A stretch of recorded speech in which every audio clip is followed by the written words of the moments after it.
नमस्कार दोस्तों, मैं नरेंद्र कर्नाणी कृष्णा प्लांट केयर में आपका हार्दिक स्वागत करता हूं।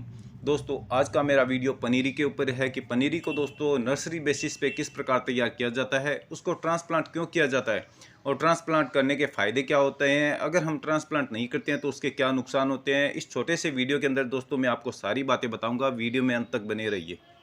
किसी भी प्लांट की दोस्तों सीडलिंग करनी होती है तो उसका सॉइल मिक्सचर सारों का अलग अलग होता है। किसी के अंदर रिवर सैंड होती है तो किसी के अंदर रिवर सैंड और कोकोपीट मिक्स होती है। किसी के अंदर दोस्तों केवल रिवर सैंड के अंदर ही हम सीडलिंग करते हैं। जैसा कि आप अभी देख रहे हो, ये सफ़ेद आक है, इसके अंदर हमारे को दोस्तों बिल्कुल भी रिवर सैंड के अंदर ही हमने तैयार किए हैं। और दोस्तों, अगर आप गेंदा के प्लांट्स तैयार करना चाहते हो तो गेंदा की किसी भी मिट्टी में तैयार कर सकते हो, लेकिन दोस्तों इनको भी ट्रांसप्लांट करने की आवश्यकता होती है। इसी प्रकार दोस्तों, अगर आप तुलसी तैयार करना चाहते हो उसके भी बेबी प्लांट दोस्तों आपको ट्रांसप्लांट करने की आवश्यकता होती है। जैसे ही ट्रांसप्लांट करते हैं दोस्तों, इसके अंदर बढ़ाव बढ़ने लगता है, बहुत जल्दी बढ़ाव होता है। जिस पॉट के अंदर सीडलिंग की जाती है उसके अंदर दोस्तों ढेर सारे बेबी प्लांट्स होते हैं। जैसा कि आप वीडियो के अंदर देख रहे हो दोस्तों, हमारे काफ़ी सीडलिंग ट्रे पड़ी है और उसके अंदर दोस्तों हमने एक ही पॉट के अंदर 200-200 प्लांट्स तैयार कर लिए हैं। अब दोस्तों इसके अंदर जो मिट्टी के अंदर जो भी इस खाद की मात्रा थी वो दोस्तों सारी ही बेबी प्लांट्स ने ले लिए। इनके लिए स्पेस बिल्कुल भी ख़त्म हो गया है। अब हमारे को इसको ट्रांसप्लांट करना ही होगा। जैसे ही हम ट्रांसप्लांट करते हैं दोस्तों, ये अपने आप बढ़ाव लेंगे, बहुत ज़्यादा बढ़ाव लेंगे, क्योंकि दोस्तों उनको ज़्यादा खाद मिलेगी, कंपोस्ट ज़्यादा मिलेगी, तो दोस्तों बहुत ज़्यादा बढ़ाव करेंगे। अगर हम इन प्लांट्स को दोस्तों इसी के अंदर ट्रे के अंदर रहने देते हो तो धीरे धीरे दोस्तों ये येलो हो जाते, फिर धीरे धीरे सारे के सारे जल जाते और इनके अंदर बढ़ाव तो बिल्कुल भी नहीं होता। और जैसे ही दोस्तों इनको नई थैली नई खाद मिलती है तो इनमें बढ़ाव होता है। और धीरे धीरे जब दोस्तों ये 1-1.5 फीट के हो जाएंगे, फिर दोस्तों इसको और ज़्यादा चौड़ी थैली देंगे, तो जिससे दोस्तों और ज़्यादा बढ़ाव करेंगे और छोटी सी थैली के अंदर ही बड़े बड़े पौधे हो जाते हैं।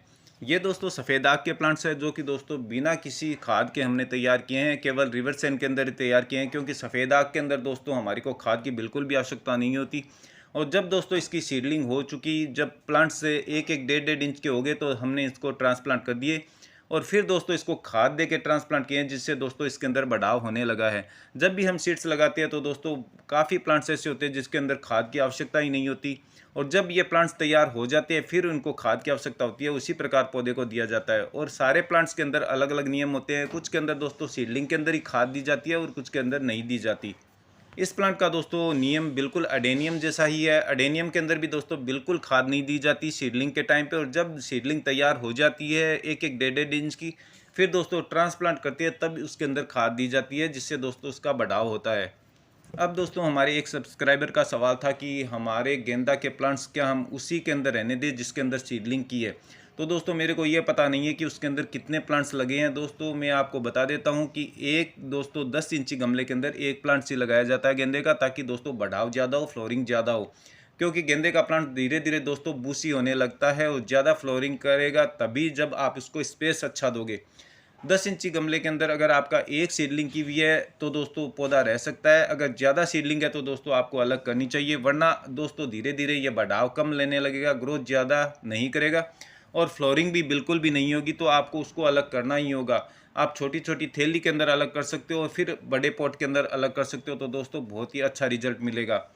1-2 पौधे की बात अलग होती है, और 10-10 पौधे अगर एक ही पॉट के अंदर अगर लगे हैं तो दोस्तों वो सक्सेस नहीं होंगे। सारे के सारे ही दोस्तों बहुत ही बेबी प्लांट छोटे रह जाएंगे और ख़राब हो जाएंगे। ये हमारे परिजात की सीडलिंग है जो कि दोस्तों पहले बहुत छोटी थी, फिर हमने ये दूसरी थैली में किया। अब ये जो आप देख रहे हो वो तीसरी थैली के अंदर है, क्योंकि दोस्तों धीरे धीरे इसका स्पेस अगर हम बड़ा करते हैं तो दोस्तों बढ़ाव बहुत ज़्यादा होगा। इसी के अंदर दोस्तों थैली के अंदर जो कि हमारी 5x6 की थैली है, उसी के अंदर ये 1.5-1.5 फीट के हो गए हैं, जैसा कि आप देख रहे हो। अब दोस्तों इसकी जड़ें नीचे से निकलने लगी है तो हमारे को इसको थोड़ी सी बड़ी थैली देनी होगी। तो दोस्तों ये इसी थैली के अंदर, छोटी सी थैली के अंदर ही ये 5-5 फीट के हो जाएंगे और फिर दोस्तों ये नर्सरी वालों के पास चले जाएंगे। तो दोस्तों हमारे प्रोसीजर अलग होता है और आपका प्रोसीजर बिल्कुल अलग होता है। आप चाहो तो इस प्लांट को भी गमले के अंदर डायरेक्ट लगा सकते हो, लेकिन दोस्तों सीधा बेबी प्लांट को आप गमले के अंदर लगाते हो तो एक पौधे को ही लगाइए। ऐसे नहीं कि 2-2 3-3 पौधे को बिल्कुल भी नहीं लगाना है, क्योंकि दोस्तों ये आगे जाके बड़े नहीं होंगे, बढ़ाव नहीं होगा और धीरे धीरे मर जाएंगे। इसी प्रकार दोस्तों ये सीडलिंग मैक्सिकन पिटूनिया की है, इसकी भी दोस्तों इसी प्रकार होती है। छोटे छोटे पौधे तैयार कीजिए और फिर दोस्तों इसको बड़े बड़े पॉट के अंदर लगा लीजिए। अब दोस्तों मैं आपको कुछ प्लांट्स जो आप तैयार कर सकते हो अभी इस टाइम पे, तो दोस्तों उसकी लिस्ट बता रहा हूँ। उसके अंदर आप मैक्सिकन पिटूनिया लगा सकते हो, विंका रोज की सीडलिंग कर सकते हो दोस्तों, परिजात की सीडलिंग कर सकते हो। और जितने भी विंटर फ्लावर के प्लांट्स हैं जैसे गजेनिया, साल्विया, अगर आपके वहाँ पे टेम्परेचर 30 डिग्री से कम चल रहा है तो दोस्तों आराम से उसकी सीडलिंग कर सकते हो, ताकि दोस्तों बहुत जल्द आपको प्लांट तैयार हो सके, सर्दियों के अंदर आपको ढेर सारे फ्लोरिंग प्लांट मिल सकें। गेंदा की सीडलिंग के लिए दोस्तों सबसे बढ़िया टाइम होता है, सबसे बढ़िया फ्लोरिंग प्लांट होता है और आसानी से तैयार हो जाता है, तो दोस्तों उसकी भी आप सीडलिंग कर सकते हो। तुलसी अगर लगाना चाहते हो तो तुलसी भी दोस्तों आप सीडलिंग कर सकते हो। वैसे भी दोस्तों अभी इस टाइम पे, बारिश के टाइम पे दोस्तों पहले से ही तुलसी तैयार हो गई है सबके घर में। अगर आप दोस्तों डेविल बैकबोन प्लांट तैयार करना चाहते हो वो भी आराम से हो सकता है दोस्तों, पूरे साल भर दोस्तों हरा भरा रहता है, जैसा कि आप वीडियो के अंदर देख रहे हो। अब दोस्तों हमने इस छोटी सी ट्रे के अंदर ढेर सारे प्लांट्स तैयार कर लिए हैं और बहुत ही ज़्यादा बड़े हो गए हैं। ये छोटी सी ट्रे जो कि दोस्तों 3 इंची गहरी है और उसके अंदर दोस्तों हमने मिट्टी 2 इंची ही भरी है, वो भी दोस्तों बहुत ही अच्छे प्लांट्स तैयार हो रहे हैं। इसके अंदर दोस्तों 1-1 फीट के हो गए हैं। अब हम जैसे ही ट्रांसप्लांट करते हैं तो दोस्तों ये 2-2, 3-3 फीट के थैली के अंदर ही हो जाएंगे। तो दोस्तों ये था आज का मेरा वीडियो कैसा लगा लाइक कीजिए, सब्सक्राइब कीजिए, शेयर कीजिए और कोई सवाल हो तो दोस्तों आप कमेंट बॉक्स में लिख दीजिए। Thank you.